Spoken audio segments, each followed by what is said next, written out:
tempat ini itu petilasan pertapaannya Prabu Brawijaya kelima. Jadi waktu dia mau naik ke Lawu, dia itu dapat perintah batin suruh bertapa di Alas Ketonggo.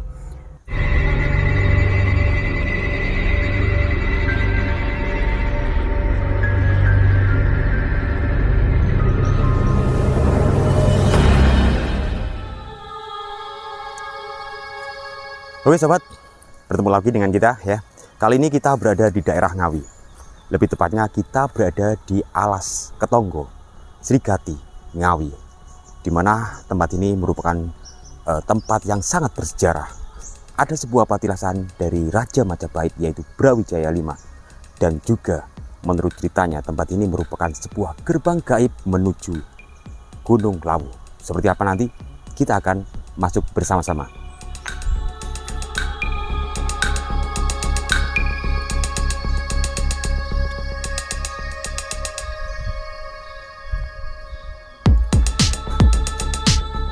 Oke pemirsa, jadi di kesempatan hari ini ya kita berada di sebuah kawasan hutan yang lebih dikenal dengan nama Alas Ketonggo, yang tepatnya di Desa Babadan, Kecamatan Paron, Kabupaten Ngawi. Dan saat ini kita ditemani Mbah Suyitno, Mbah, Ya. selaku apa Pak? Juru kunci. Juru kunci. Oke Mbah. Dan di sebelah kiri nanti kita akan menuju ke sebuah tempat keramat yang dinamakan apa Mbah? Palenggan Agung Srigati. Palenggahan Agung Eyang Srigati, ngoten nggih. Oke, kita langsung menuju ke lokasinya, Mbah. Kita jalan menuju ke lokasinya. Nanti kita akan bertanya sama Mbah Yitno tentang siapa beliaunya dan sejarahnya seperti apa. Yang jelas Alas Ketonggo adalah alas tua, Mbah nggih. Alas misteri. Alas mistis yang penuh misteri, terkenal dengan kemistisannya gitu. Alas tertua. Iya, kerajaan gaib atau kota gaib. Nah, jadi di area hutan ini merupakan tanamannya itu lebih dominan jati. Selain jati, tanamannya apa saja Mbak yang di Mahoni, sono. Yang sebelah kiri ini apa? Musola Mbak? Musola Agung Srigati. Musola Agung Srigati. Ya, itu ada tulisannya itu. Oh iya, ini Mbak. Dan hari-hari ramainya sini malam satu suro Mbak, para Bisaro. Satu suro kegiatan Srigati. Lalu hari biasa malam Jumat pagi. Malam Jumat lagi ramai ya? Ya. Dan yang datang ke sini dari luar pulau juga loh ya Mbak ya? Dari macam-macam. Dari Jakarta ada. Sumatera juga ya Mbak ya? Ya. Nah, sebelah kiri ini adalah Palenggan Agung.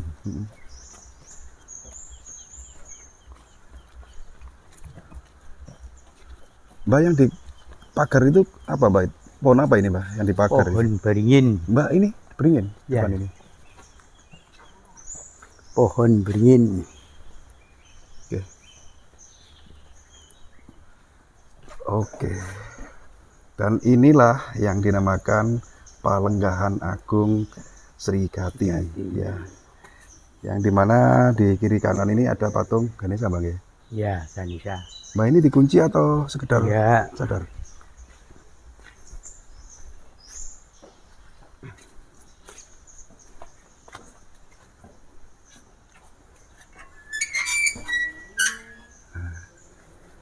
Kita nggak bawa senter, tapi insya Allah penerangan cukup Bang ya, di dalam.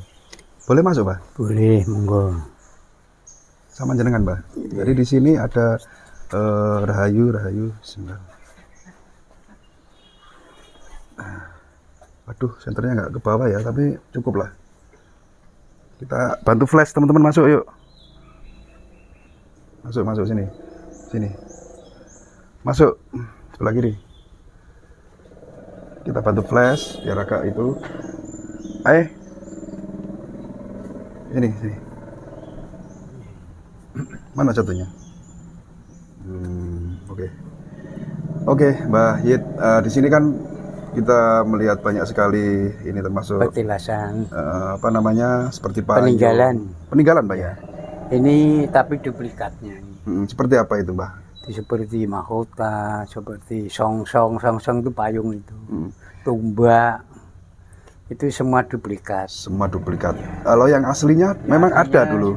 Dulunya ada, sekarang tidak ada. Mungkin dibawa ke Majapahit lagi mungkin. Begitu. Ya. Ya. Terus Mbah cerita dari keberadaan tempat ini, Mbah. Di mana ada sebuah tempat yang pasti ada peninggalan yang sampai sekarang diruat ya kalau orang Jawa mengatakan ya. Kalau tempat ini itu petilasan pertapaannya Prabu Brawijaya kelima. Jadi waktu dia mau naik ke Lawu, dia itu dapat perintah batin suruh bertapa di Alas Ketonggo. Pertapanya di sini tuh.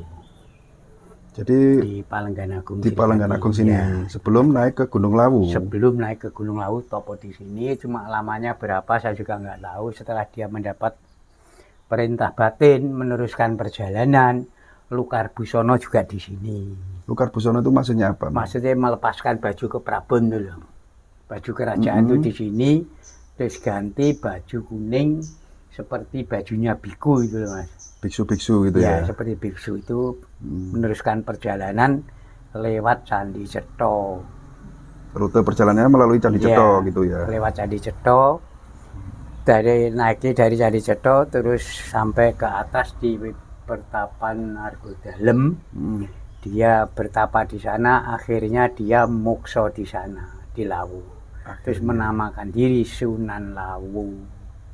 Jadi di sana itu dikenal dengan nama Sunan Lawu. Sunan Lawu atau Kajawen ya yang Lawu gitu aja. Tapi busananya di tanggal kapan dilepas di sini ya? Ditinggal naik ke sana baju kuning. Terus ada nggak dari pihak kerajaan yang mencari beliau? Kan seorang raja kan tentunya ketika pengikutnya kan banyak. Seperti di Korik Hapit itu pengikut, Watu Dakon pengikut, Tugu Mas pengikut. Jadi yang tinggal di Tugu Mas itu para pujangga. Yang di Korik Hapit itu patih prajurit. Di Watu Dakon itu yang putri-putri dayang-dayang itu. Jalan jadi sama prajuritnya yang ikut ke Lawu itu. Jadi bukan kok sendiri dia. Kita juga membaca artikel katanya ada putrinya yang dari Majapahit yang sempat mencari beliau itu siapa? Begini, putrinya itu waktu melepaskan baju di sini yang nunggu putrinya. Dewi Suhita. Itu putri dari Kencono Wungu. Yang menunggu waktu pelepasan. Ya, pelepasan itu yang nunggu bajunya itu. Jubah kebesarannya dilepas ya, di tubuh putrinya. Mungkin dibawa pulang ke Mojopahit sama Suhita. Dia kan nunggu ayahnya ke Lawu kan sampai turun kan lama. Terus replikanya ada nggak di sini jubahnya? Oh, nggak ada. Cuman mahkota ya, Mbah? Ya, mahkota. Mahkota rajanya. Ya, tumbak, payung.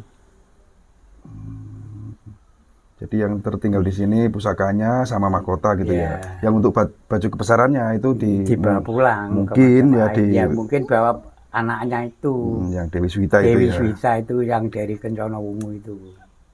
Putri dari istri yang Kencono Wungu gitu, Bang ya. Oke. Coba kita keluar, Mbak, kita cerita lagi di luar. Ya, Mbah Yet. Jadi Alas Ketonggo ini terkenal dengan alas tua yang terkenal kemistisannya ya, Mbak ya? Iya, betul. Pernah juga saya dengar cerita yang folklore ya dari cerita turun-temurun. Katanya di hari-hari tertentu itu ada di kawasan sini seperti pasar atau rame gitu, pernah? Ya pernah itu. aja. Seperti apa di itu, sini ada orang orang punya sound itu loh, Mas, ditangkap seminggu di sini kok. Sound system. Iya, ditangkap seminggu, dibayar uang juga, dijemput, diantar. Orang Wali Kukun kok. Menurut dia itu ditangkap di Alas Ketonggo, tapi Alas Ketonggo nggak ada yang mantu, nggak ada yang punya hajatan. Tapi 1 minggu di sini. Jadi pernah ada kejadian yang pemilik sound system gitu ya, yang tiba-tiba ada orang yang nyuruh untuk ada memang warga ditanggap. Yang punya gawe gitu ya. Ya punya gawe gitu, katanya seminggu.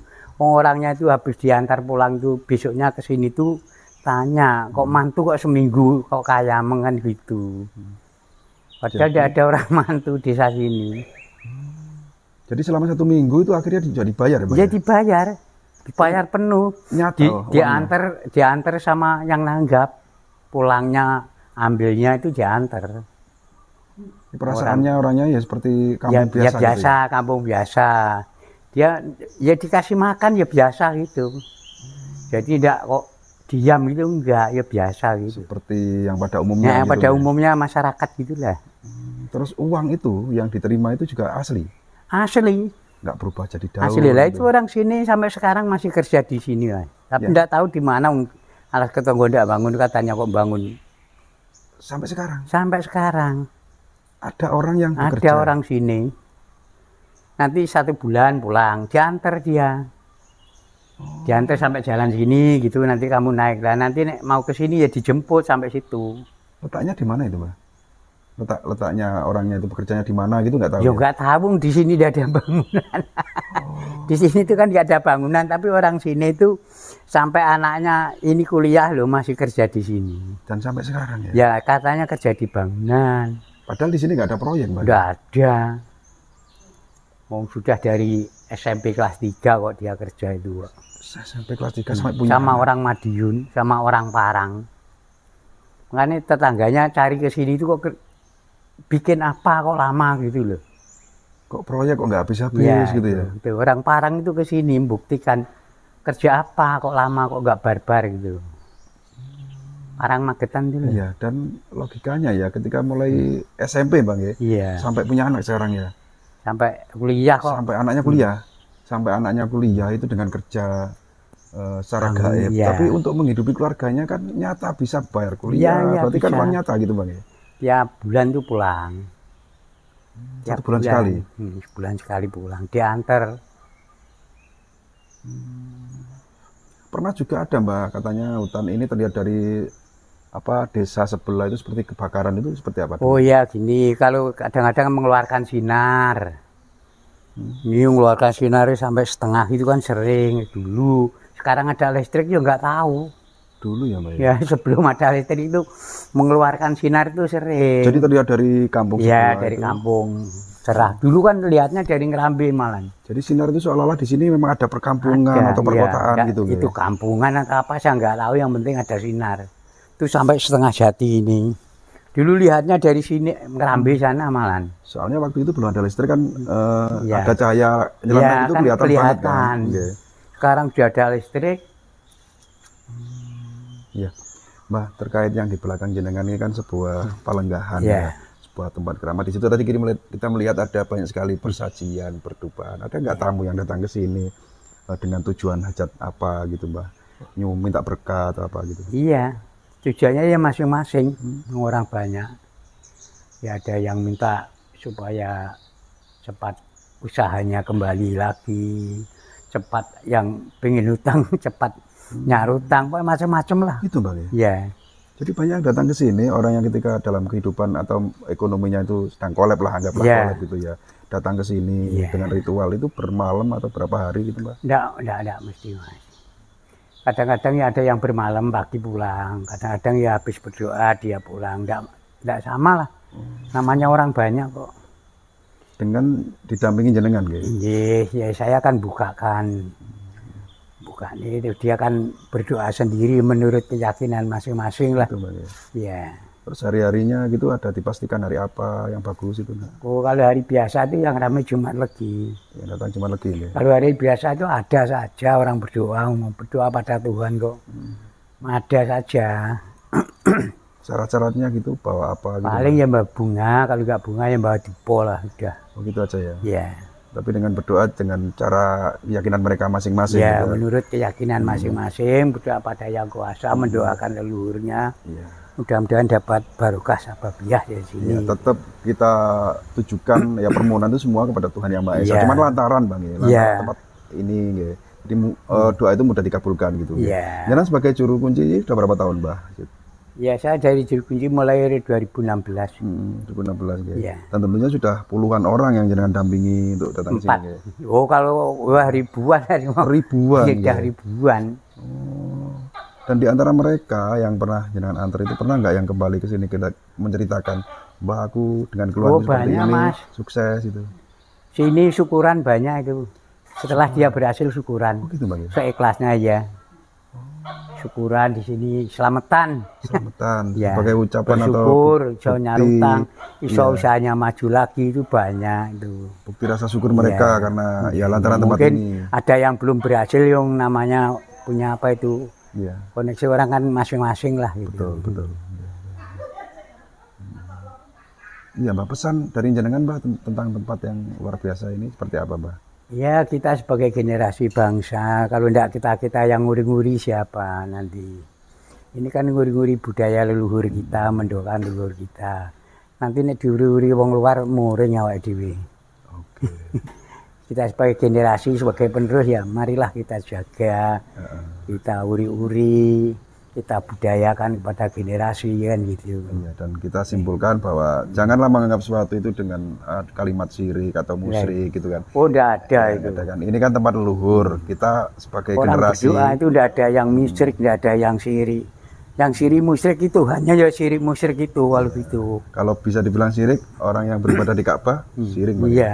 Berdoa itu pada Tuhan, di mana Iya. kita ada di situ ada Tuhan kan begitu. Betul, ya. betul ya. Itu kuncinya ke Tuhan gitu ya. Oke Mbah Yitno, terima kasih atas Aduh, ulasannya dan terima kasih. penyampaiannya, sangat luar biasa sekali di sebuah tempat yang bernama Alas Ketonggo ya. Iya. Di sini kita sudah disampaikan Pak Yitno bahwa tempat ini memang tempat petilasan atau ya itu tadi ceritanya. Yang mudah-mudahan tayangan kali ini bermanfaat dan sedikit wawasan itu sebagai inilah tanah Jawa yang tentunya masih banyak misteri yang belum kita pecahkan. Oh, masih banyak Pulau Jawa khususnya. Pulau Jawa ini sangat luar biasa sekali. Oke, semoga bermanfaat. Terima kasih akan mohon maaf. Saya akhiri. Assalamualaikum warahmatullahi wabarakatuh. Waalaikumsalam warahmatullahi wabarakatuh.